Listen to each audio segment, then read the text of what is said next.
दोस्तों आज हम बात करेंगे एसबीआई पेंशन लोन के बारे में। खास करके ये है तो पेंशन की लोन है जो पेंशनर के लिए लागू होता है, लेकिन इसमें काफ़ी कम उम्र के लोग आते हैं जो डिफेंस रिटायर करते हैं, जो 35, 36, 40 साल के अंदर रिटायर कर जाते हैं और उनके आगे भी बहुत सारे काम करना होता है। तो ये डिफेंस से रिटायर्ड हुए लोगों के लिए सबसे बेस्ट लोन रहेगा एसबीआई की तरफ से। तो चलिए फिर इन डिटेल में इसके ऊपर चर्चा करते हैं, आपको क्या क्या एलिजिबिलिटी होना चाहिए और आगे आपको डॉक्यूमेंटेशन क्या चाहिए, ये सारी चीज़ों के ऊपर बात करते हैं। दोस्तों ऐसे पेंशनर दो टाइप के होते हैं। एक रेगुलर पेंशन होल्डर होता है जो रिटायर्ड होते हैं सरकारी जॉब से और उनको पेंशन मिलता है नियमित रूप से, और एक फैमिली पेंशनर होते हैं जैसे कि जो रेगुलर पेंशन है उनका डेथ होने के बाद उनके जो नॉमिनी होते हैं, उनके जो डिपेंडेंट्स होते हैं, उनको जो पेंशन मिलता है उसको फैमिली पेंशन कहा जाता है, जो कि रियल और रेगुलर पेंशन से काफ़ी कम होता है। तो चलिए फिर हम बात करते हैं एलिजिबिलिटी के बारे में, कौन कौन लोग इस लोन का अवेल कर सकते हैं, क्या क्या क्राइटेरिया है। दोस्तों इसमें आपकी जो मैक्सिमम एज है वो 76 ईयर रखा गया है, उससे कम होना चाहिए। आप जब लोन की प्रोसेस करा रहे हो आपकी एज 76 ईयर से कम होना चाहिए। और यहाँ पे आपको दोनों तरह की जो पेंशनर हैं, रेगुलर पेंशनर, फैमिली पेंशनर, दोनों को ये लोन लागू किया जाता है, ये दोनों ले सकते हैं ये लोन को। और आपका जो पीपीओ है ये एसबीआई के साथ होना चाहिए। अगर आपके एसबीआई के साथ पीपीओ नहीं है, अगर आपके ट्रेजरी के साथ है, तो वहाँ से आपको एक अंडरटेकिंग लिख के लाना पड़ेगा। जब तक आपकी लोन की क्लियरेंस नहीं होता आप अपनी पेंशन जो अकाउंट है उसको ट्रांसफर नहीं कर सकते हो। और ये जो लोन के अमाउंट है आपकी पेंशन अकाउंट में ही क्रेडिट किया जाएगा और आपकी जो पेंशन अकाउंट है उसके अंदर स्टैंडर्ड इंस्ट्रक्शंस सेट कर दिए जाएंगे और ये ऑटो डेबिट के जरिए हर महीना आपकी ईएमआई आपकी पेंशन की जो अकाउंट है उसी में से डिडक्ट किया जाएगा।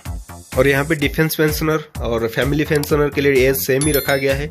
आपकी age not more than 76 year होना चाहिए और कोई भी एज लिमिट नहीं है, यानी कोई मिनिमम एज की रिक्वायरमेंट नहीं है, आप किसी भी एज से ले सकते हो। क्योंकि डिफेंस पर्सन जो होता है, मैं पहले बता रखा हूँ, 35 से 40 साल के अंदर अंदर ये रिटायर्ड कर जाते हैं। और लोन की जो अमाउंट है वो मिनिमम 25,000 और मैक्सिमम 14 लाख रखा गया है। लेकिन आपकी जो पेंशन की अमाउंट है, आप कितना पेंशन हर महीने उठाते हो, इसके ऊपर डिपेंड करेगा आपको कितना लोन मिलने वाला है। यहाँ पे बताया गया है कि आपके जो नेट मंथली पेंशन आता है आपके अकाउंट के अंदर, उसका 18 टाइम से ज़्यादा आप लोन नहीं ले सकते हो। जैसे हम एक एग्जांपल के थ्रू यहाँ पे देखते हैं, अगर आपकी अकाउंट में हर महीना 20,000 आता है तो इसको आप 18 से मल्टीप्लाई कर लीजिए, ये 3,60,000 होता है। तो आपकी जो मैक्सिमम लोन आपको मिलेगा ये 3,60,000 ही मिलेगा, इससे ज़्यादा नहीं मिलने वाला आपको। और यहाँ पे जो ईएमआई रहेगा आपका, ये आपकी जो नेट पेंशन आपके अकाउंट में क्रेडिट होता है उसका 50% रहेगा।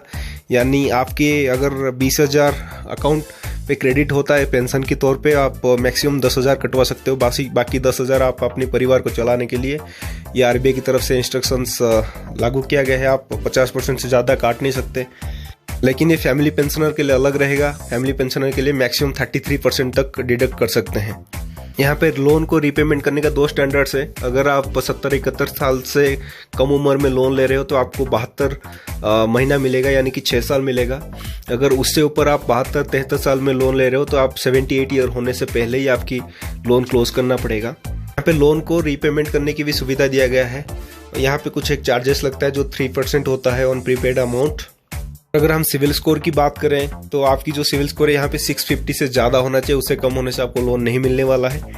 आप सबको पता है सिविल स्कोर क्या होता है। अगर आपको पता नहीं है, मैं एक वीडियो बना रखा हूँ और वहाँ पे मैं बहुत आसानी से समझा रखा हूँ सिविल स्कोर होता क्या है। आप सबको वहाँ से पता चल जाएगा, डिस्क्रिप्शन बॉक्स में लिंक है, वहाँ से आप क्लिक करके देख सकते हैं। और इस लोन की जो साइलेंट फीचर है ये बाकी लोन से काफ़ी कम प्रोसेसिंग फी में आपको मिल जाएगा और इसमें कोई हिडन चार्जेस नहीं होता। और ये जो लोन है ये आपको क्विकली मिल जाएगा, बहुत ज़्यादा टाइम नहीं लगने वाला आपको।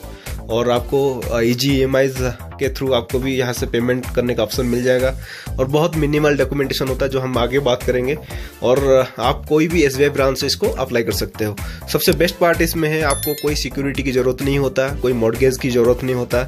आप यहाँ पे बस एक गारंटर चाहिए होता है और उसके बाद आपका लोन प्रोसेस हो जाएगा और आपके जो पेंशन अकाउंट है उसमें आपकी लोन के अमाउंट क्रेडिट हो जाता है। चलिए अब बात करते हैं अभी डॉक्यूमेंट्स क्या क्या चाहिए आपको। सबसे पहले आपकी और आपके जो गारंटर होते हैं उनके 2 पासपोर्ट साइज फोटो चाहिए होगा। और केवाईसी के लिए आप सबको पता है आपकी पैन कार्ड, आपके आधार कार्ड, अगर वो नहीं है आपकी वोटर आईडी, आपकी ड्राइविंग लाइसेंस, कोई भी आप केवाईसी के लिए दे सकते हो। नेक्स्ट जो है आपकी पीपीओ का एक फोटोकॉपी और एक दूसरा जो डॉक्यूमेंट है वो बैंक से मिलता है, आपको ओनली सिग्नेचर करना होता है। ये होता है DP note take delivery letter. ये सारे डॉक्यूमेंट आप तुरंत वहीं पे फिलअप करके तुरंत दे दीजिए, आपको एक दिन के अंदर लोन मिल जाएगा। आप कोई भी ब्रांच में संपर्क कर सकते हैं। और अगर हम बात करें इंटरेस्ट के बारे में, इसका जो रेट ऑफ इंटरेस्ट होता है ये बाकी पर्सनल लोन वगैरह में से काफ़ी कम इंटरेस्ट रेट में आपको दिया जाता है। और हम यहाँ पे इंटरेस्ट रेट के बारे में इसलिए बात नहीं कर सकते क्योंकि हमेशा टाइम टू टाइम ये वैरी करता रहता है। आप जब लोन लेते हो उस टाइम आप बैंक विजिट करिए, वहाँ पे आप बैंक मैनेजर के साथ बात करिए और वहाँ से आपको सारा चीज़ क्लियर हो जाता है। दोस्तों ये था एक छोटा सा इन्फॉर्मेटिव वीडियो, आशा करता हूँ आपको पसंद आया होगा। Please subscribe my channel and click the bell icon for quick updates. Thanks for watching, love you all.